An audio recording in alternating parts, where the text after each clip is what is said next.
Hello, everyone. Hey, just before we get started with this episode here, just a little peek behind the curtain. I have not watched it since I did all of the post-production on it, but essentially, this is our episode where we're going to be talking about Killer Klowns from Outer Space coming to Halloween Horror Nights. We were very late on its announcement anyways, when it first was released, because we were talking about Epic Universe during that week, and then we took the week off this past week because we were busy with our big Dreams Unlimited Travel 20th anniversary celebrations, and then after that, basically I was going to post it on the weekend, and then just ran out of time. So now it is releasing right before we release another episode, and it's already, gosh, it feels like it's been released for a month now at this time that Killer Klowns was coming, but don't want to hold back on that awesome content for you anyway, so here it is, and we hope you enjoy. Coming up, we're going to talk about Killer Klowns from Outer Space invading Halloween Horror Nights. From the Bob Varley Studio in Orlando, Florida, this is the Universal Edition of The Diz Unplugged.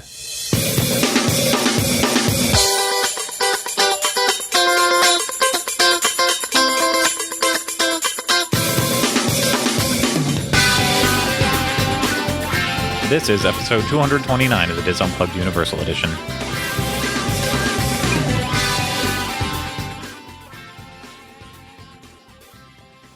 The Diz Unplugged Universal Edition is brought to you by Dreams Unlimited Travel, experts at helping you plan the perfect universal vacation. Visit them on the web at www.dreamsunlimitedtravel.com. The Diz Unplugged Universal Edition is also brought to you by DizBoards.com. If you're looking for even more information to help you plan your Universal Orlando vacation, head over to DizBoards.com and join the discussion today. Hello, everyone. Welcome to this week's episode of the Diz Unplugged Universal Edition. I am your host, Craig Williams, and today I'm joined alongside by my co-host, Mr. Ryno, the Ryan Clav... I said that wrong. Mr. Ryno, the Ryan Clavin. You're giving me very, jumpy jealous because I was talking online with babes all day. Well, it kind of slipped into that. I'm like, here's the thing. I was about to say right before we started this, okay, we just did an hour and 10-minute show, so, I'm finally warmed up. I'm finally, in the mood for I hope for you guys are ready. And Napoleon Dynamite quotes the rest of the way through. Do the chickens have large talons? Sorry. We'll get there. See, I thought, and so I got your name. Tina. Sorry. There we go. So your name is Ryan, the Ryno Clavin, and hello. You're holding the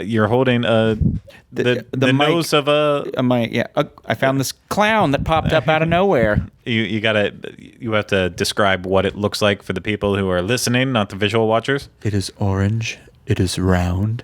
It is soft. What if you squeeze it while it's on your nose? Honk, honk, Richie. Beep, beep, Richie. Why did I say honk, honk? Well, I mean, I guess technically a clown nose would make honk, honk, but you're talking beep, beep, Richie. Beep, beep, Richie. But I think I prefer that being a I prefer it being one of those. So, yeah. Hey, everyone. Thanks for watching us right now or listening to us. Just a little episode for you here. As you might remember last week, if you pay attention to us every week, you might remember I said, well, we're going to be busy, so we just have a small episode for you. And that's exactly what it is. We already talked about the big news of Universal for all of August, so now we're going to actually step back and talk about an announcement that we missed last week because of Universal's Epic Universe being announced. I'm sure between the time we're recording this and the time that it actually this show comes out, I'm sure they will announce the rest of the lineup for Halloween Horror Nights, and we'll just be sitting here with our heads in our laps just saying, why can't we ever cut a break? But we won't be sitting here. We'll be interacting with any of you that come to our 20 Years of Dreams events at that time saying, why can't we catch a break? Yeah. And you'll be like, oh, nice to meet you too, jerk. But why can't we catch a break? Why not?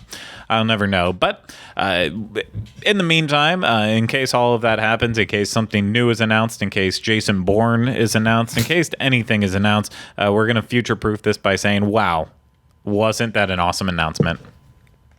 Sure was, Billy. Yeah. So, but in the meantime, we are going to talk about the only announcement that we have missed out on since we've recorded a show, and that is the announcement of Killer Klowns from Outer Space coming to Halloween Horror Nights. So this was filed away in one of the things that wasn't quite a surprise at all, because last year, for Halloween Horror Nights, Killer Klowns from Outer Space was arguably considered by most to be the most superior scare zone in terms of actual scares happening in there. Not that many, but the scare zone was awesome. It was small, but it was intimate. Plenty of clowns that literally looked like they came right out of the Cult movie, and it was so well done. The people that made the movie were actively involved with Halloween Horror Nights in order to bring that scare zone to life, and everything was just kind of flowing in that direction, that it made it feel like, okay, this is the test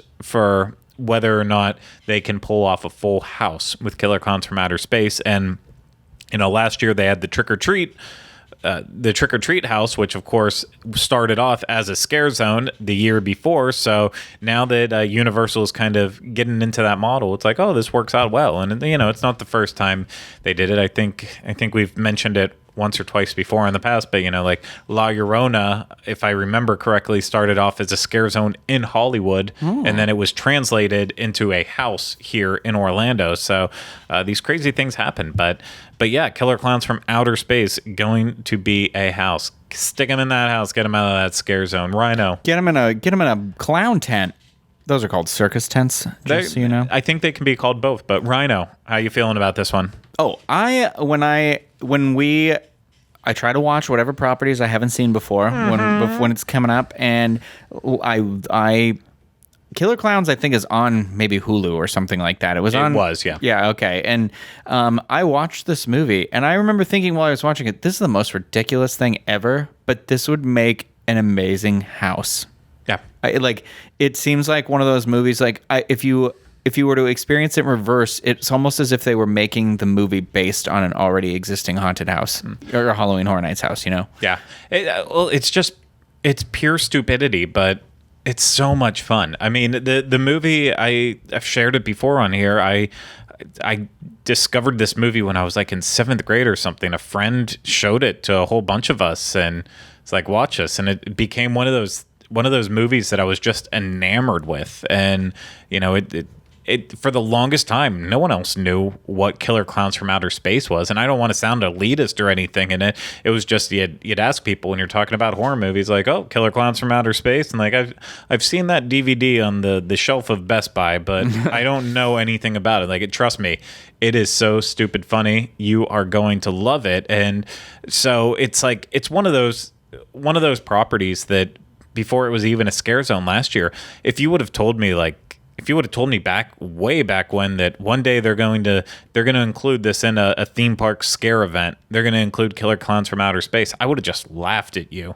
And then as I moved down here and started attending Halloween Horror Nights every year, it was one of those ones where it's like, well, that's never going to happen. And then it became a reality, and it was the event excelling at what they do best in terms, for me, when it comes to their intellectual properties. It pulls them right from the screen, and just it envelops you in there. And that scare zone, it was so basic. It was literally just the truck, the clowns. You had the music from the movie projected throughout. If you stood on the other side of that was the my lake favorite in part. Central Park, looking back towards it, every now and then you would see, from the movie when they would have the shadow puppets. They'd transform and then start eating everyone.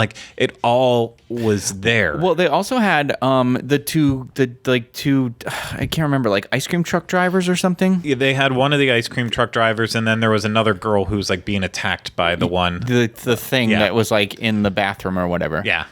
And so even that was brought into there. But this year it's going to be on another level because it is a house, and that's going to include even more clowns than the Scare Zone had, including a bunch of baby clowns, then Bucko and Clownzilla. So are these the names? Yeah, I honestly I know the clowns had names. Here's where my fandom kind of breaks.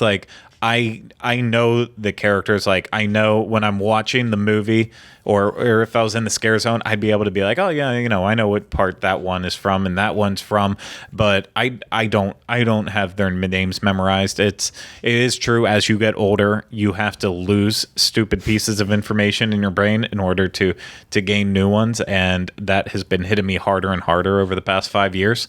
It could also be the heavy amount of IPAs in my life, or the fine Glenlivet Scotch. Scotch. I was hoping they would just... Down it goes. I was going to insert an ad there. Oh, okay. So maybe they would send me a free bottle of Glenlivet Scotch. Scotch. I didn't say it right. Feel like you're on the spot. You said Glenlivet. Ding. If you're not ending each night with 3 fingers of Glenlivet, then what are you doing? Okay. I'm not going to bring out my tagline. Fantastic. So let's keep going into the house. According to Universal, the house will transport guests to the sleepy and ultimately doomed small town of Crescent Cove, where they'll find an eerie amusement park closed for the season. There we'll find ourselves in an otherworldly circus tent where we'll find the clowns performing their antics. Let's see, the cotton candy cocoons. I was just going to say cotton candy cocoons. Yeah, the cotton candy cocoons will be back. They'll be in the storage room as we make our way through the big top spaceship, and maybe we'll even witness the clowns turning guests into those cotton candy cocoons. Oh, I hope we see the clown that punches the guy's head off. Yeah. I mean, I want to see that scene, like, even if it's just a mannequin where the head pops on and off every time he throws the fist up. I just want to see that. So, and I'm like, just from like the artwork that they released with it, very simple artwork, but like they actually, they feature the cotton candy cocoons in it with the person in it, and one of the clowns has the straw poked in as they're sucking out the blood from there. So like, I hope that's one of the portions where you walk kind of like they do the kind of the punching bag style room where you have to push yourself through, but it's all the cotton candy cocoons, and heck, I bet this whole house is going to smell like cotton candy. Well, we'll get there. Yeah, we'll get there. But I hope that like there are, obviously you need like a mannequins and stuff inside some of them if their faces are showing it all. But I would love for there to be like a person in one of them. Oh, so that way just like dangling in a knapsack or something, jump out and scream you as well. But you brought up the smells there, so we'll go into more of what Universal said here. But they said throughout the house, your sense of fear will be triggered by your sense of smell as you encounter strong whiffs of familiar fairground fares like sweet cotton candy, stale buttery popcorn, and ice cream. Don't be fooled, though. These otherwise pleasant aromas are a sign of the murderous gang of clowns that awaits you as you move from scene to scene. Try to evade them, or you're likely to end up captured in one of their cotton candy cocoons and doomed to a terrible fate. There will be no escaping the big teeth of the big top. I think it's really interesting. They've chosen some properties that have really great synergistic possibilities for them. You've got the Twinkie from Ghostbusters. You could easily like get some deep fried Twinkies, something like that. You got cotton candy you can serve now, plus the ice cream, whatever the fair food is, and and then obviously you can always fall back on your Stranger Things like waffle Eggo stuff. Yeah, and that's just in terms of the food that you can get along with it. I'm even happy about the fact that that means hopefully now that they're getting an expanded presence, I'll get even more Killer Clowns from Outer Space merchandise. So I bought the wrong size shirt last year around, so I'm like, I need a redemption. It fits me. I'm just not happy about how my man boobs look in it. I never got my Tervis last year, and now this year I'm like, do I just get separate Tervises for each place now instead of the Tervi? Yeah. Do I get it where it has the whole symbol on it? I don't even know. Yeah, that is a tough call on there, but I'm going to spend a lot on merch. That's for sure. Yeah. Oh, merch is going to be out of control this year, and I'm just going to go ahead and I usually make the mistake of the stuff that I'm like, I've got to get this now because it's going to sell out. That's the stuff that ends up being there till the last weekend and then goes on massive sales and stuff. I'm just gonna get whatever I want when I want it. Maybe. I don't know.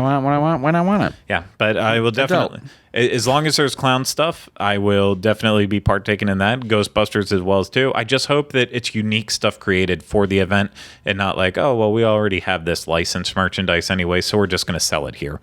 But, you're absolutely right in terms of the food aspect, though. You're bringing in a lot of interesting concoctions here if you're talking about carnival food. Mm-hmm. There's already so much carnival food around.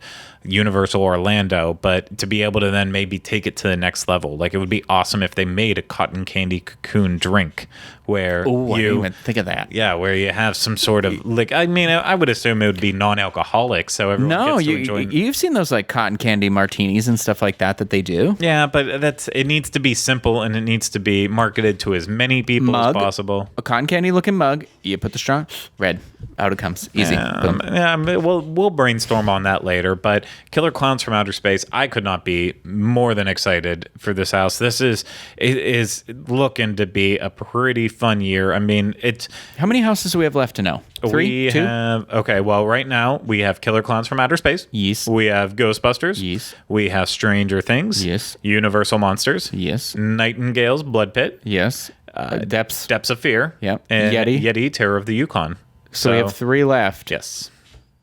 And we feel like we know them, but yeah, and still an exciting. Yeah, we have the 3 left, and then we have the 5 scare zones and whatever the entertainment will be. So we're literally getting down to the end of it. Yeah. But I am super pumped for Killer Klowns. Obviously, Ghostbusters. That's the one thing that I sent you last night in a big oopsie moment. Apparently, the part of the third-party company that was brought in to help on the Ghostbusters house posted a picture on their Instagram of what appears to actually be inside the house of how they are making at least one Slimer effect work. I don't know if there will be another practical one, but in terms of a ghost effect working in the house, and it looks like somebody amazing. Cropped it out of the movie. Yeah. Like, it legitimately looked like not only is the hallway like exactly like what the movie looked like, but like Slimer looks exactly like he looks when Bill Murray sees him, when Venkman sees him. Ghostbusters, super excited about. Stranger Things, obviously. It's fun to see how they do it. Universal Monsters, I did peek behind the curtain. Today was the day that the board game came out, and I already What? I didn't know there was a board game. Yeah, there's a board game. Oh. Yeah, there's a board game. Kind of like how they just released the Jaws board game and they had the Jurassic Park board game. They have a Universal Monsters one, so Is Universal doing this? I mean, they're licensing it out to Ravensburger, and then that's the company that's making the board game. So I haven't been able to get the Jaws one yet. Every time I go to the store, it says in stock, and then it's not there. So dealing with that, but just like the USS Butterscotch. Is that what you're trying to say? Yeah. Okay.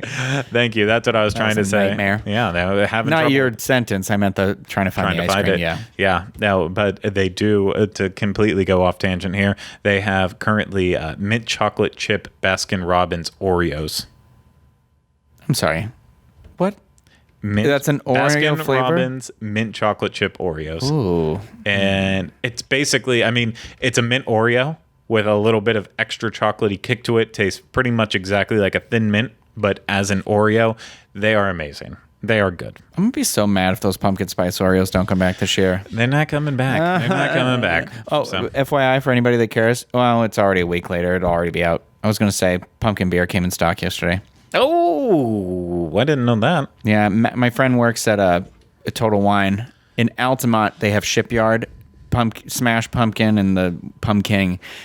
But, of course, where I live, nothing. They only have Oktoberfest by Sam Adams. Not that I'm sure people like that, but I'm looking for pumpkin. I mean, I like the Shipyard one, but Shipyard is my company one. You're coming over? Would you like a Shipyard? Yeah. I'll put the cinnamon sugar on the rim for you. Save the good stuff for later. I'll keep waiting until a little bit more are out, and then as always I'm order. Going tomorrow. Okay. Well, nope. You know what? Just pick me up. Pick me up a 6 or 2 then. If you're already going up there, I'm not going up there. I gotta get my hair cut. I get my hair did. If you're already going up there, I'm already up there. If you're already up I'm already up there. Then just pick me up on. Okay. Just one, though. Just one bottle. Just one single bottle. Okay. Yeah, just one single bottle. So that was fun. Okay, let's answer just a quick couple of questions before we wrap this thing up here and get on our way. The first one comes from Drake's Domain. It says, Craig/Ryno question. We hear a lot about how Universal is not going to be able to compete with Disney opening Galaxy's Edge. One way I think Universal has very effectively competed is on price, like the 18-month for the price of 12 on annual passes, etc. Have you heard about any other deals that might be in the pipeline for Universal? No. No. But I mean, they do them, I feel like, fairly frequently. Yeah. Like, it's like usually once a year, I feel like, maybe. Oh, yeah. Maybe once every year. Well, the annual pass holder deal, that one went on for a long time. I'm not going to be surprised if that does come back again. Absolutely. Gosh, I hope so before October. My pass is up in October. I don't think it's going to come back before then, considering it just ended in April, but maybe it takes a year off on that one and then comes back again at another time to get people to renew, but that's a possibility. In terms of people who aren't coming down for annual passes and stuff, they almost, I want to say it's like 2 times a year they run the either buy 2 days, get 3 free, or buy 2 days, get 2 free. Mm-hmm. So that one's, I don't see that pass going anywhere as well too. I would expect the same normal deals that typically get people to come in, because I don't think they're looking at making the deal to get people to say, I'm only choosing Universal as my vacation. I think they're choosing the deal is saying, well, maybe Universal wasn't going to be your number one destination, but we can get you to give us a little bit more time, and maybe you will be in the future. So does Universal see Galaxy's Edge as, oh no, people are going to start going there instead of here? No, they're looking at it as a way of saying more people might be coming to Florida to see Galaxy's Edge if we can get them to come over here too for a couple days, because they never had interest in us before, but they figure, why not Harry Potter? Yeah. Why not Galaxy's Edge and Harry Potter in the same time? Then go at it from that. So keep expecting deals, but I can't tell you when. I mean, I'm sure if you go back historically, look when these deals started and kicked off, it's going to follow pretty similar to how it always has before. So next one comes from Drew Ruiz, I'm not quite sure which one, but real quick, easy questions here. Drew says, first, is there a photo pass like Disney where you download from the app? Drew, stay away from Universal's My Photos. Just stay away. Don't. If the next part of your question makes me feel like you are coming to the park solo, and I understand the issue then with needing people to take your photo when you want it taken because of that.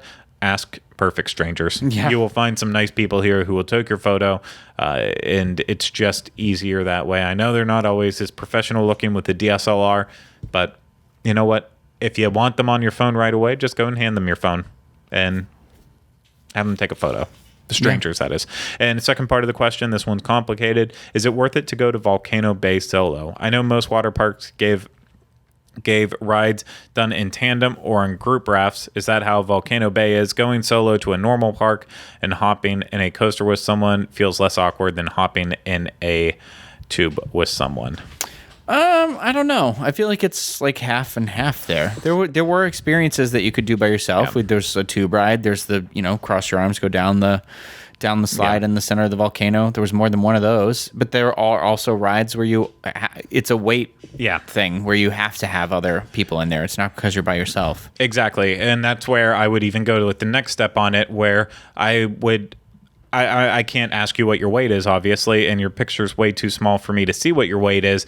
But, if you're a person that is built like me, where I am heavier than some of the slides that you can get on, and I know most people say, oh, Craig, you look great. And you know what? I feel great sometimes. But trust me, I just wear shirts that flatter me. He's tall. Almost none of the time. He's tall. I'm very tall. I have a lot of weight because I'm very tall. And again, I drink a lot of IPAs and Scotch. Three Fingers. I'm on Scotch now. Yeah. I don't even like Scotch, but you've talked about it so much. Your subliminal messaging has worked on me. There we go. This episode is just unplugged, sponsored by Glenlivet. Drink responsibly. No, or don't. Drink like Craig, and then you'll end up not fitting in any of your clothes anymore. That also probably has a lot to do with Taco Bell and other stuff. But anyways, we're not here to talk about that. It's if you're...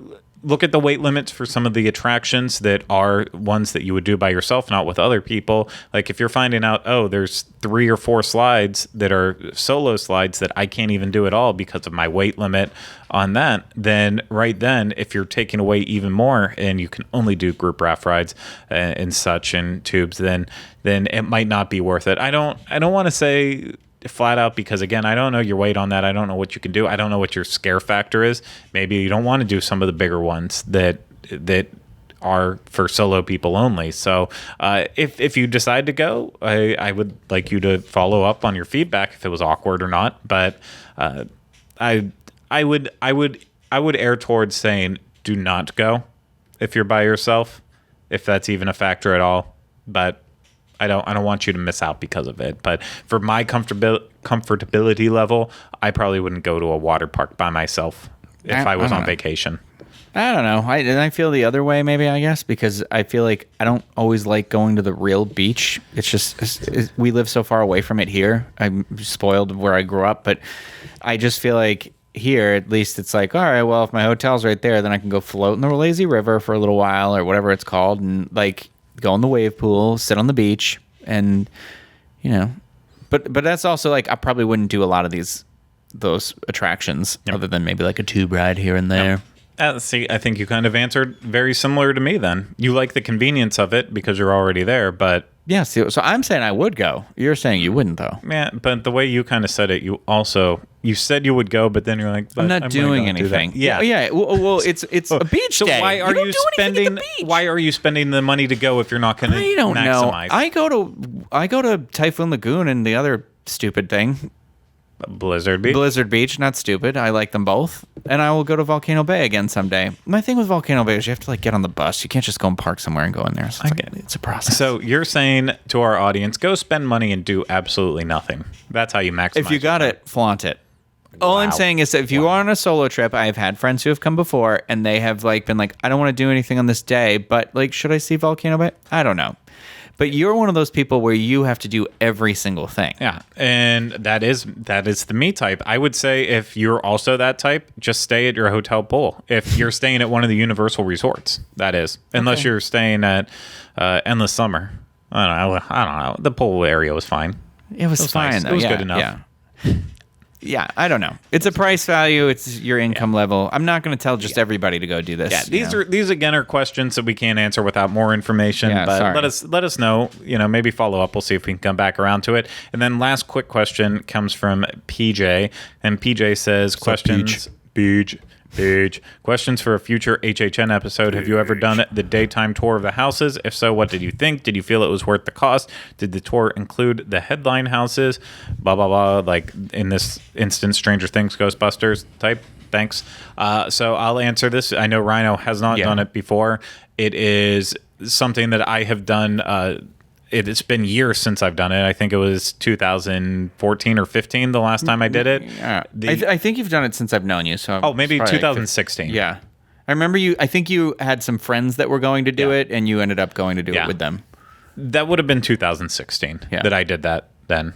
It was the year with Lightning Gulch and Exorcist and all of that. I think that was 2016. So. That sounds familiar because I feel like you told me a lot about Lightning Gulch after you'd seen it with the lights on because you learned a lot more about the story from that. And that is the cool aspect of this. I will say if you love to know the details and you love to be able to see them, so then when you go back later, you can kind of point them out while it's all happening, or the ones that you can't see during the house at all when it's so super dark in there and all the effects are going off. It's cool to know, like, that they're there. Other people won't know. So I like those aspects of it. I think it's worth it if you're interested in design, if you really want to see what goes into these houses. Sometimes it's surprising by how incredibly detailed these houses are, what they hide in there. And other times it's like, this looks so amazing once you have the full lighting package on and you have the sounds and everything affecting it.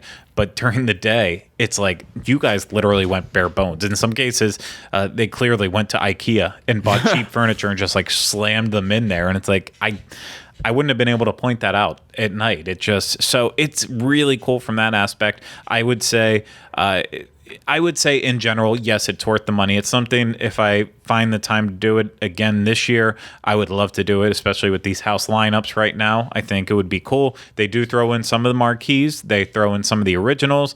The best way to do it is do the 6 houses versus it's the morning and afternoon tour, versus if you do just the 3 house tour, then you choose between either the morning or afternoon session. And, it's just, if you want to be sure that you get to see the most amount of the fun houses, make sure you just do that. Go all out. And honestly, I would say that anyways. I couldn't imagine going and only doing a 3 house tour. I would just, if you're going to do it, go all in. Just do it. I have the prices. What are some of the, general price is $80 for $79.99 plus tax for the 3 haunted houses behind the screams on Masking the Horror Tour. $129 for the 6. Yeah. $129.99 plus tax.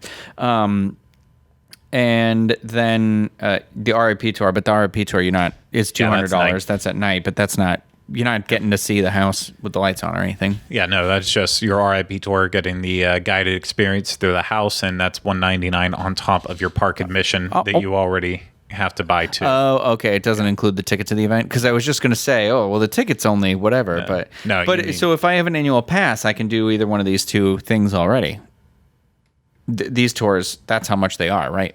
I don't have to pay an additional. No. Those aren't additional. Those are separate daytime experiences. So anyone can do it, even if you don't have an annual pass, even if you don't have park admission. It's a behind the scenes tour. So I'm sure it's still the case. I haven't been since 2016 or 2017, whatever it was there. But you entered in at Blue Man Group, and then they took you in from there. So you didn't have to go into the park to access it. So but you only go to the houses. You don't do anything else than that. So I think if you're going to spend $80 on 3, you might as well just spend the extra $50 and do 2 of them. My opinion. That's all that matters. And your opinion. But I haven't done it, so I can't give you the opinion. So I would say do it. The only thing I didn't like was when they changed the role. I booked mine shortly after they started the year that I did it, and the first group that went in the first day, I think I had the second day. The first day that went in, they got to take pictures with everything in all the houses, and then that's cool. Apparently something happened where someone did something wrong with it, and so then by the time I did my tour, they had already changed that, so we could take photos inside the original houses, but not inside the intellectual property houses, and I don't believe that has changed at all since. If it did, I'm back on full board with it. I'm on full board anyways. It was really cool. I loved seeing the details up close. I kept that bitterness in there with me for way too long. That was part of the thing. I wanted to keep these cherished memories for as long as I could, but I couldn't. You couldn't, you nailed it. I couldn't. So that's it for this episode. I know it was short. I apologize for that, but we're busy people. We got lots to do. So much to do, so much to see. And I'm hungry because, as we're recording this, it's nearly dinner time. I forgot to eat my lunch. I will tell you what, this is now the second day in a row where I have not eaten any meals because of just odd and poor timing. Yeah. And I still owe Ryno like 2 dinners now at this point too. So it's gonna get. We're gonna eat one of those dogs you keep hearing. We aren't. I love dogs. Okay, so that's it for this episode. Thank you all for watching. Of course, leave questions for us to answer on the next week's episode and in the comments down below on this one. You can always email us uopodcast@disunplugged.com, and you know the rest. Find us on social media. Go to disunplugged.com. Subscribe to us on YouTube or wherever you're listening to this, and leave us fun feedback in any way possible. So that's going to do it. We'll see you again next week with another episode of the Dis Unplugged Universal Edition. But until then, remember, we still haven't changed for the name.